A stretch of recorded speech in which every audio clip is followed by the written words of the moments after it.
सर्वेषु दासी भोजेषु माता शयनेषु रन्धा मननुकूल क्षमा धारित्री सद्गुणयुक्ता प्रिया धर्मपत्नी।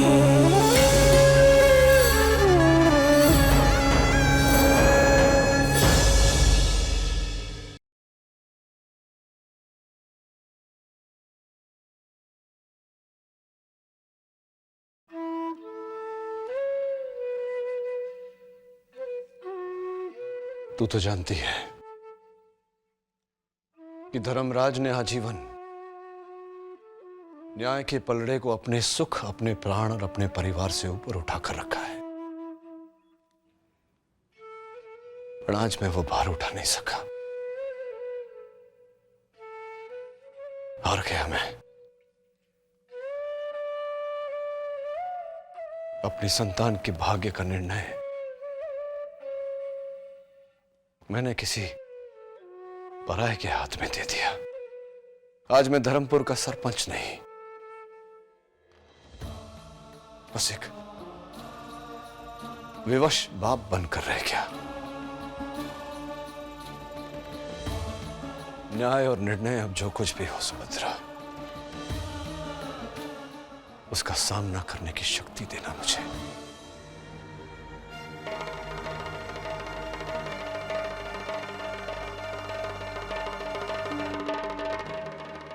ये क्या कर रहा है तू? क्या करूं कद्दू, क्या करूं? इस तरह पल पल के घुट घुट के मरने से तो अच्छा है मैं एक बार ही मर जाऊं ना। मैं मर जाता, मुझे मरना दे, मुझे मरना दे।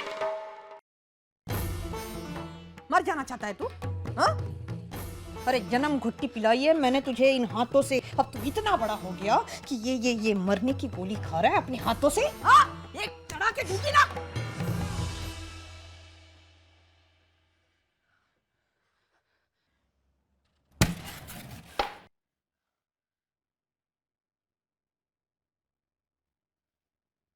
जब तू पैदा हुआ ना, तब इन्हीं हाथों में मैंने तुझे पकड़ा था। तू भले ही सुभद्रा की कोख से पैदा हुआ है, लेकिन तू मेरा बेटा है। हाँ, मैं माँ हूं तेरी। जब तू 3 साल का था तो तुझे खाना हजम नहीं होता था, तो कभी खिचड़ी बना के, कभी दाल पानी बना के तेरे पीछे पीछे निवाला लेके कौन घूमता था पूरे घर में। कभी कुत्ता दिखा के, कभी बिल्ली दिखा के तुझे खाना खिलाया अपने हाथों से, ये दिन दिखाने के लिए। अरे इन हाथों से तेरी उल्टियां साफ की है मैंने। हम मरना चाहता है तू, मरना चाहता है। जब तू 5 साल का था ना, तो तुझे माता की पूसी हुई थी।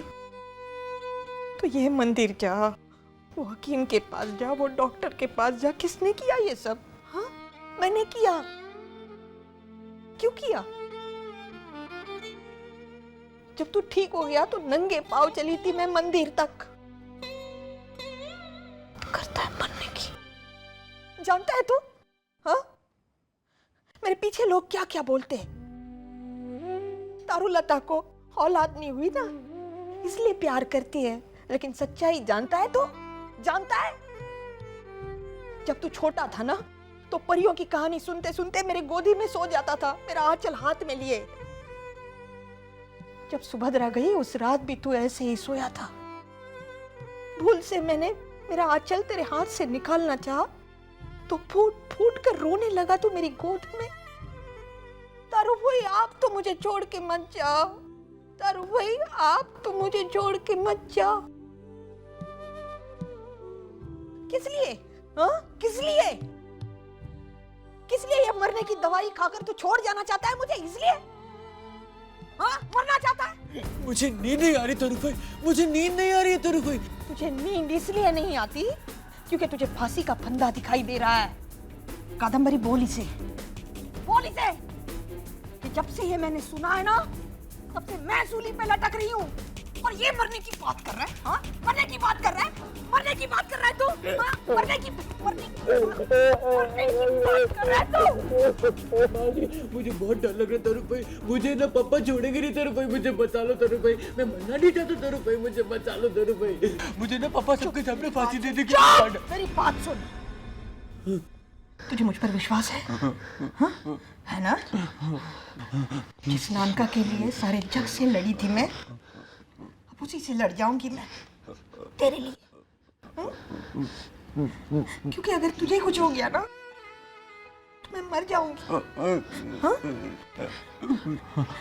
कुछ नहीं होगा तुझे। ये सब उस संतू के कारण हो रहा है। जब से वो इस घर में आई है पहले जैसा कुछ नहीं रहा, सब कुछ बिगड़ गया था। वही उठ, बैठ जा। कुछ नहीं होगा तुझे।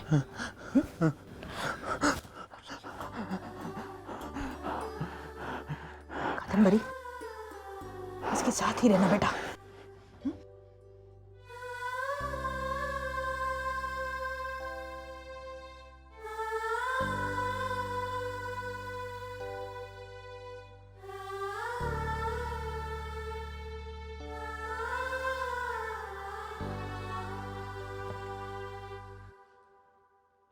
मेरे मौलिक को कुछ नहीं होगा,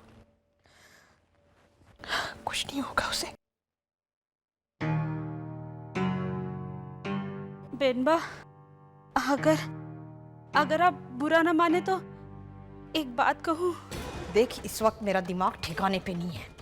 अगर गंदी बात की ना तो मार दूंगी मैं तुझे। आप चाहो तो मार लेना, लेकिन एक बात सुन लो मेरी। बोल। वो संतुड़ी, वो कल न्याय करेगी ना। अगर आप उससे कहेंगी तो वो मौलिक भाई के खिलाफ कुछ नहीं बोलेगी। उन्हें सजा नहीं होगी।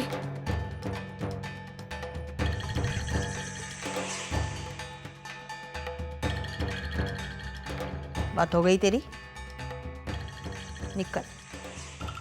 हट।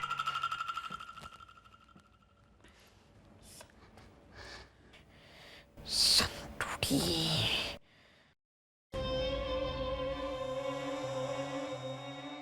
ये चिपकली, जी बेनबा। जा रसोई में जाके चूहे मारने का जहर लेके आ।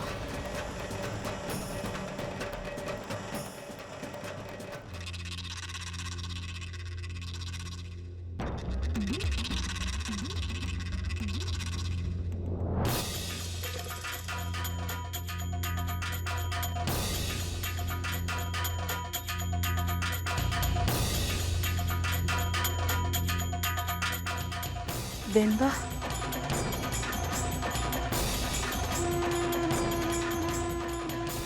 हे माँ, ये तो संतू के पास जा रही है। वो तो मर ही जाएगी।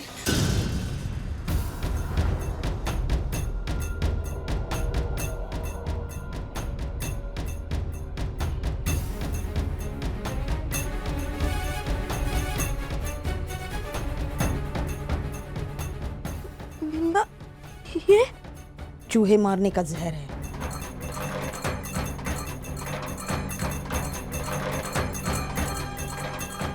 ले और जाके पिला दे मेरे मौलिक को। तुझे पता है, आज उसने नींद की गोलियां खाकर अपने आप को मार डालने की कोशिश की, लेकिन नींद की गोलियों से तुरंत नहीं मरता आदमी, इससे ये जहर अच्छा है। वैसे भी वो कल सबके सामने तिल तिल मरेगा। कल उसे फांसी होगी। नहीं बेनबा, मैं ऐसा क्यों? फांसी दिलवाना चाहती है ना तू उसे? तेरी माओड़ी के मरने का बदला लेना चाहती है ना तू? ले ले पकड़।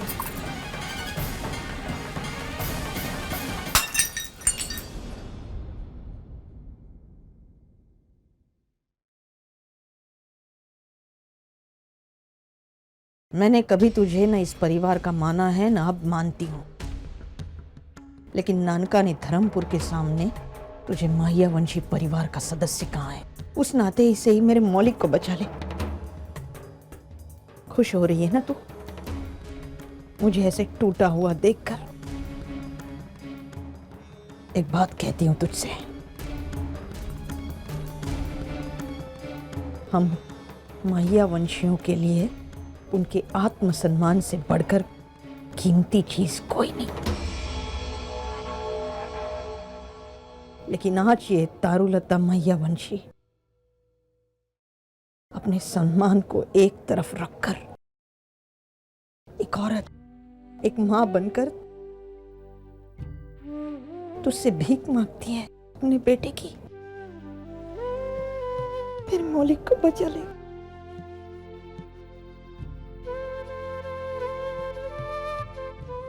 देख, मैंने तेरे साथ जो भी किया उसका बदला तू मेरे मौलिक से मत ले। गाय मरी है ना तेरी, नुकसान हुआ है ना, ये ले, ये ले, सब ले ले। कितने पैसे चाहिए तुझे? हाँ, कितने पैसे चाहिए? सब ले ले तू, ले, सारा ले, सारा ले।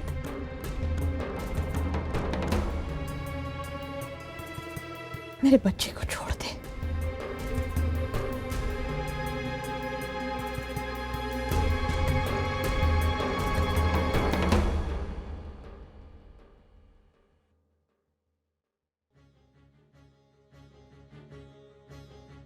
जब तू मां बनेगी ना,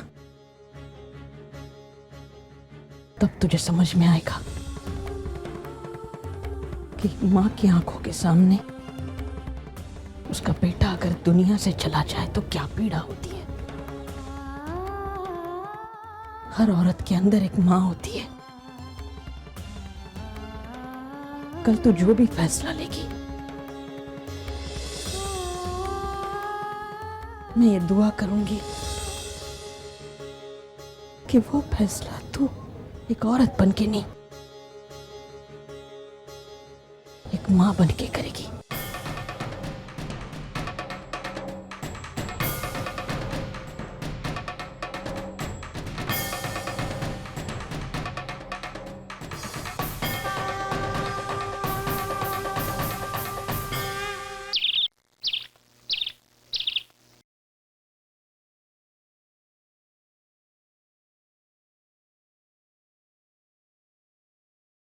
मालिक,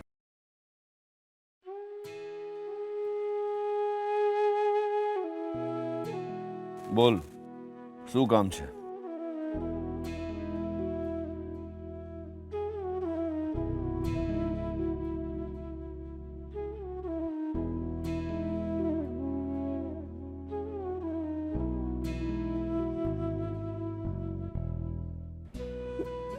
ये बेनबा का है। મૂકી દે।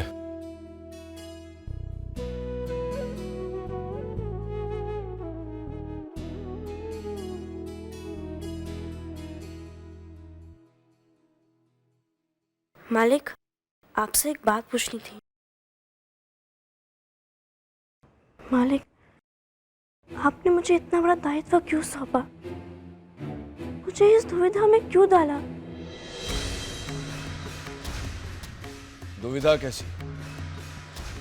मौलिक पर तेरी मंजरी की हत्या का आरोप है और तुझे उस पर निर्णय लेना है।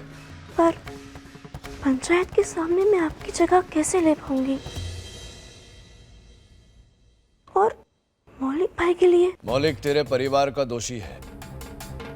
तुझे ये निर्णय मौलिक के लिए नहीं, अपनी मावड़ी के लिए लेना है। समझी न तू? माना कि मंजरी मेरी मावड़ी थी, पर अपनों को सजा देना? मौलिक तेरा अपना नहीं है छोकरी।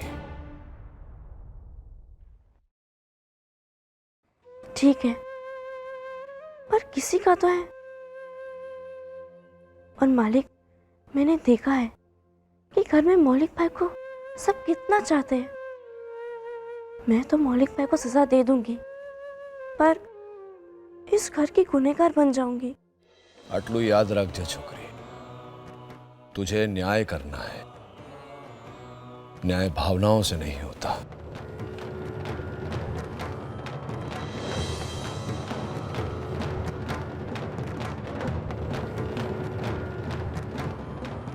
मालिक,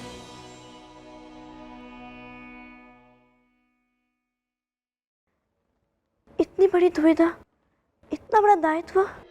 सांभर छोकरी, शक्ति मिलती है तो साथ साथ दायित्व का भार भी उठाना पड़ता है। साधारण इंसान बनकर आरोप लगाना बहुत सरल है, पर महियावंशी बन के न्याय सुनाना उतना ही कठिन। इस घर में तुम महियावंशी बनकर रह रही है ना, तो महियावंशी की तरह सहन करना भी सीख। मालिक,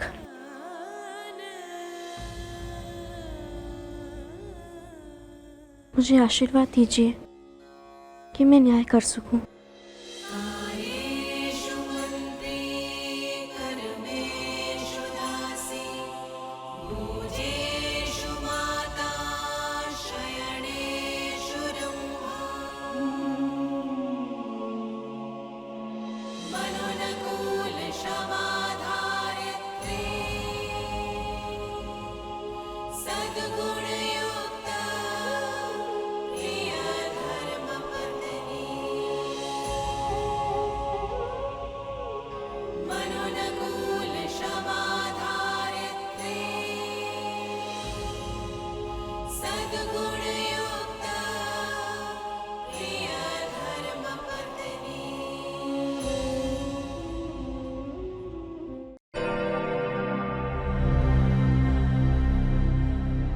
पंचायत में कल रात जो निर्णय लिया गया था, आज उसे परिणाम तक पहुंचाने का समय आ गया है।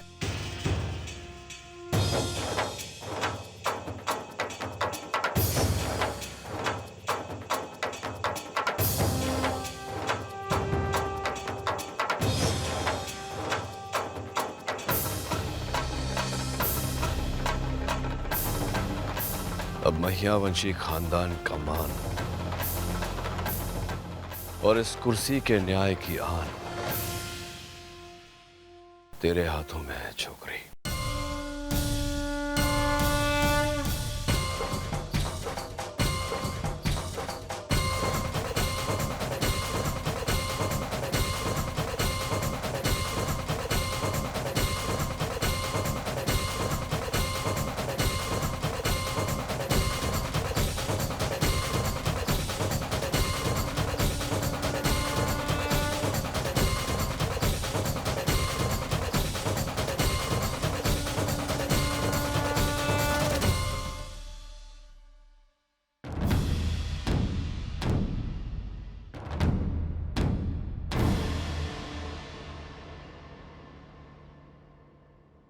आज धर्मपुर का न्याय करने के लिए मुझे चुना गया है, लेकिन आज तक मैंने अपनी जिंदगी के कोई भी फैसले खुद नहीं किए।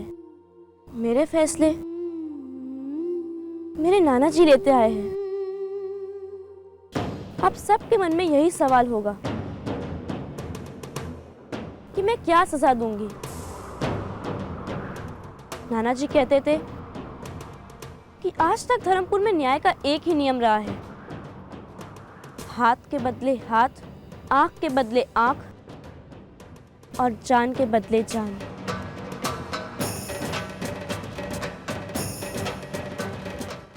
धर्मपुर की मावड़ी की हत्या के लिए मौलिक भाई को भी वैसी सजा मिलनी चाहिए।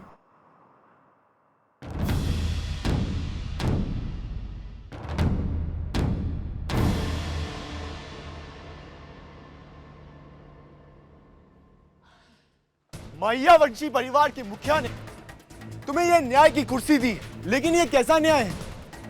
एक जानवर की जिंदगी को एक इंसान की जिंदगी से नहीं तोड़ी जा सकती।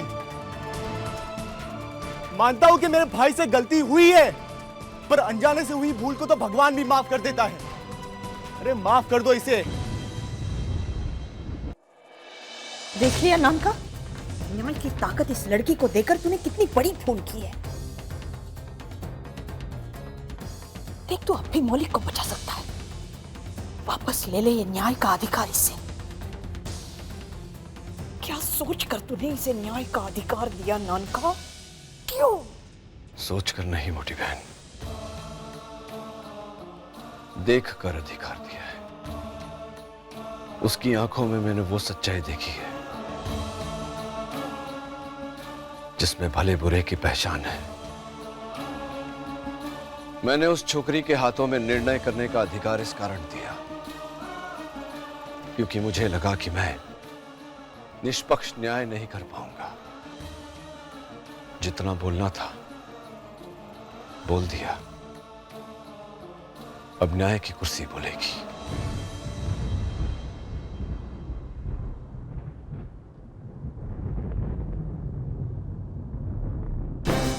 मौलिक भाई ने मावड़ी की हत्या की, ये उनकी गलती थी। पर वो हत्या नहीं, दुर्घटना थी। और उनका अपराध ये है कि उनके कारण एक परिवार टूट गया। उनकी जान लेकर नाना जी के परिवार के नुकसान की भरपाई नहीं की जा सकती।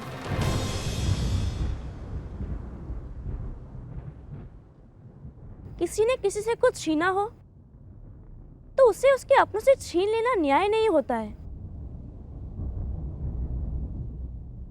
इसलिए मौलिक भाई की सजा यह है कि वो उस नुकसान की भरपाई करे जो उन्होंने किया है।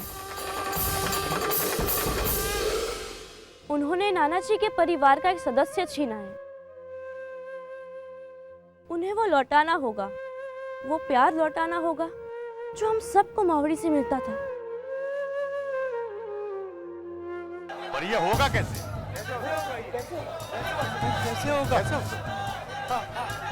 कैसे के गेम? नहीं था यार। होगा।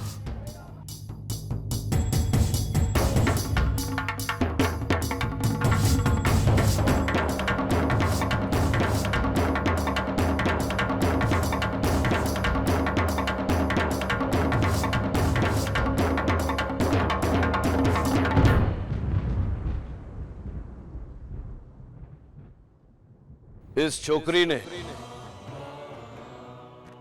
हम सबको आज वो समझाया है जो धर्मपुर का न्यायाधीश कभी समझ नहीं पाया। इस छोटी सी छोकरी ने हमें सिखाया है कि हाथ के बदले हाथ काटने को न्याय नहीं कहते। न्याय उसे कहते हैं जब दोषी का हाथ जीवन भर उसका सहारा बनकर रहे जिसका हाथ उसने काटा है। इसके परिवार का एक सदस्य चला गया। उस सदस्य के जाने से इसके परिवार वालों की आंखों में जो आंसू है, उन आंसुओं को अब मौलिक पोंछेगा। यही है इसकी सजा। सहारा छीना है तो सहारा बनना पड़ेगा। मंजरी अपने दूध से जो इस परिवार को कमा कर देती थी, ये अब अपनी मेहनत से कमा कर उस परिवार को देगा।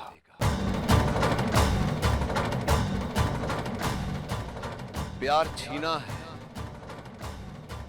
प्यार लौटाएगा। यही धर्मपुर का नया न्याय है।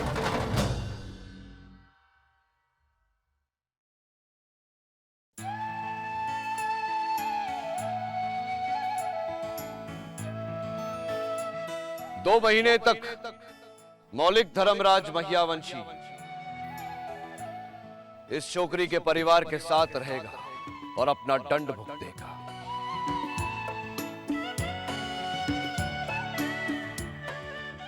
उस परिवार में जो कमी पैदा हुई है, उस कमी को पूरी करेगा। पंचायत का समय है, समाप्त हुआ।